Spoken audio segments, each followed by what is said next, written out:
4 বছর আগে বিয়ের আসরে ফেলে আসা বিবাহিত স্ত্রীকে নিজের সামনে এত বছর পর দেখে হতবিহ্বল হয়ে পড়ল স্বার্থ। কি হচ্ছে তার সঙ্গে মস্তিষ্ক বুঝতে সময় নিচ্ছে। সে কি বলবে খুঁজে পেল না। অদ্ভুতভাবে সব অনুভূতি যেন বোতা হয়ে পড়লো। পাশ থেকে আরিফ ধাক্কা দিল তাকে। ভাই, ওইটা ভাবি না? রাস্তার পাশে দাঁড়িয়ে ফুচকা খেতে থাকা মেয়েটার দিকে ইঙ্গিত করলো আরিফ। স্বার্থ হতবিহ্বল হয়ে মাথা দুলালো, নিষ্পলক চেয়ে রইল মেয়েটার দিকে। আরিফ বলল, ভাই, ভাবিরে ডাকি? কথা কন। স্বার্থ কড়া গলায় বলল, চড়িয়ে দাঁত ফেলে দেবো তোর। চুপ কর। আরিফ বোতা মুখে চাইলো। স্বার্থ আরো কিছু বলতে নিবে, তখনই মেয়েটা তাদের দিকে ফিরলো। আরিফ প্রফুল্ল চিত্তে স্বার্থকে বলল, ভাই, ভাবি তাকাইছে। স্বার্থ সেদিকে ফিরলো। প্রিয় তখনও চেয়ে স্বার্থের দিকে অদ্ভুত ভাবে তাকিয়ে আটকে উঠলো যেন। চোখ সরিয়ে নিল চকিতে। কোনো মতে পুচকার ভাড়া চুকিয়ে একটা রিক্সা ডাকলো। তাড়াহুড়ো করে সেখানে উঠে পড়লো।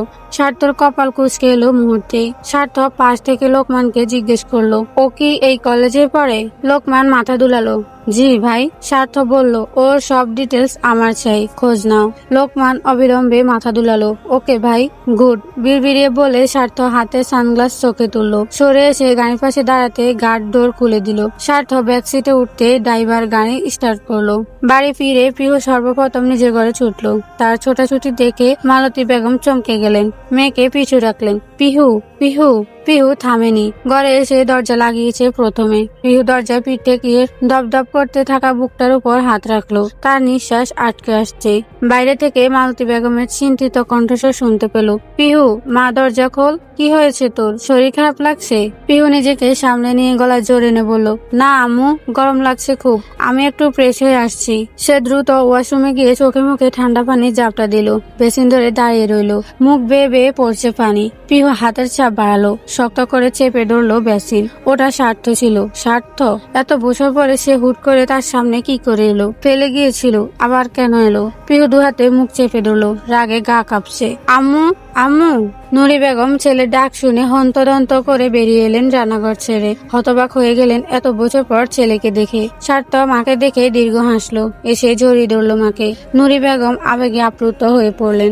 ঝরঝর করে কেঁদে ফেললেন। স্বার্থ সোনা, আসছিস তুই? এত বছর করেছিলি বাবা? স্বার্থ হাসলো। মা, কাঁদছো কেন? থামো তো।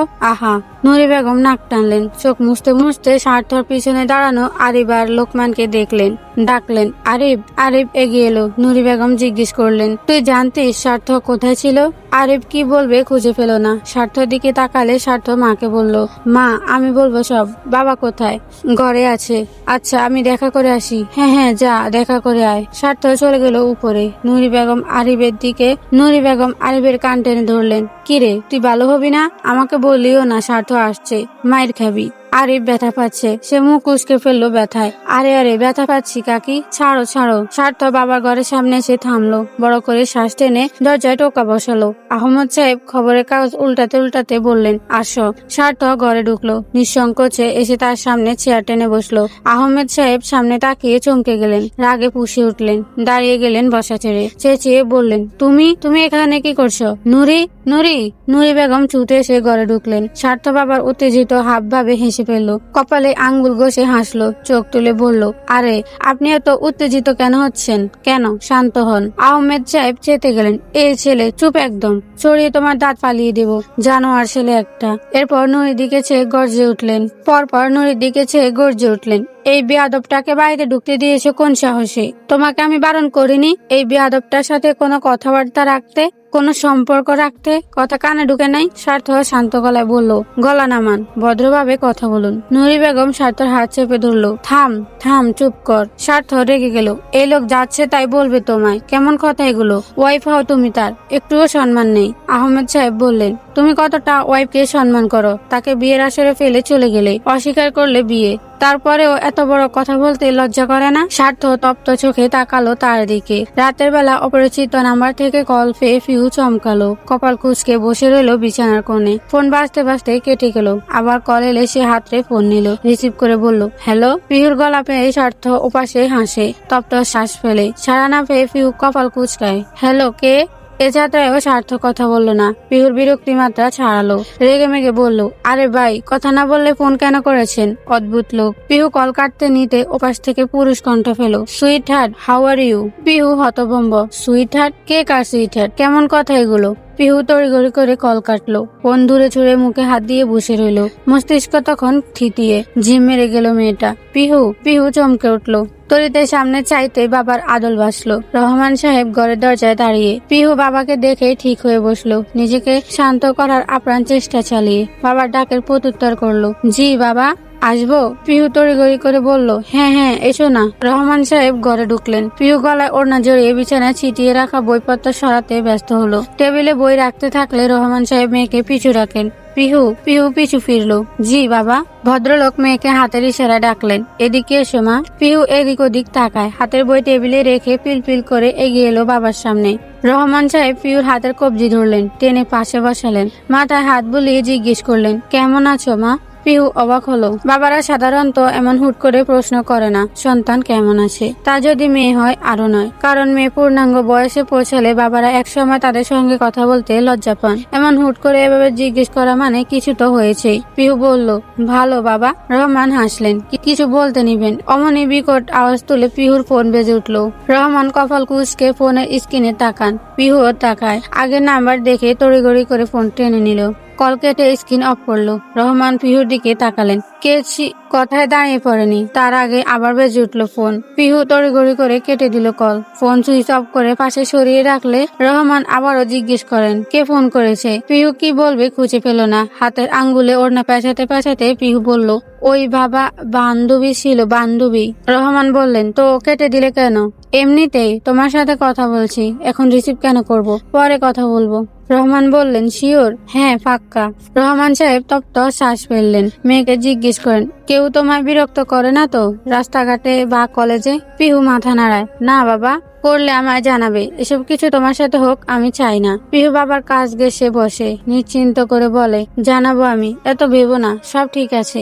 উনি হাসলেন, মেয়ের মাথায় আদুরে চুমু খেলেন। ভাই, আপনি ভাবির সব ডিটেলস চেয়েছিলেন, সেগুলো এনেছিলাম। সার্থ চোখ তুললো ল্যাপটপ থেকে। আরিফের দিকে চেয়ে আবারও চোখ সরালো, বলল, রেখে যা। আরিফ একটা ফাইল তার সামনে রাখলো। চলে যেতে নিলে সার্থ পিছু ডাকে, আরিফ। আরিফ দাঁড়িয়ে পড়লো, সার্থ দিকে ফিরে বলল, জি ভাই। আম্মু কোথায়? নিচে আছে। কি করছে?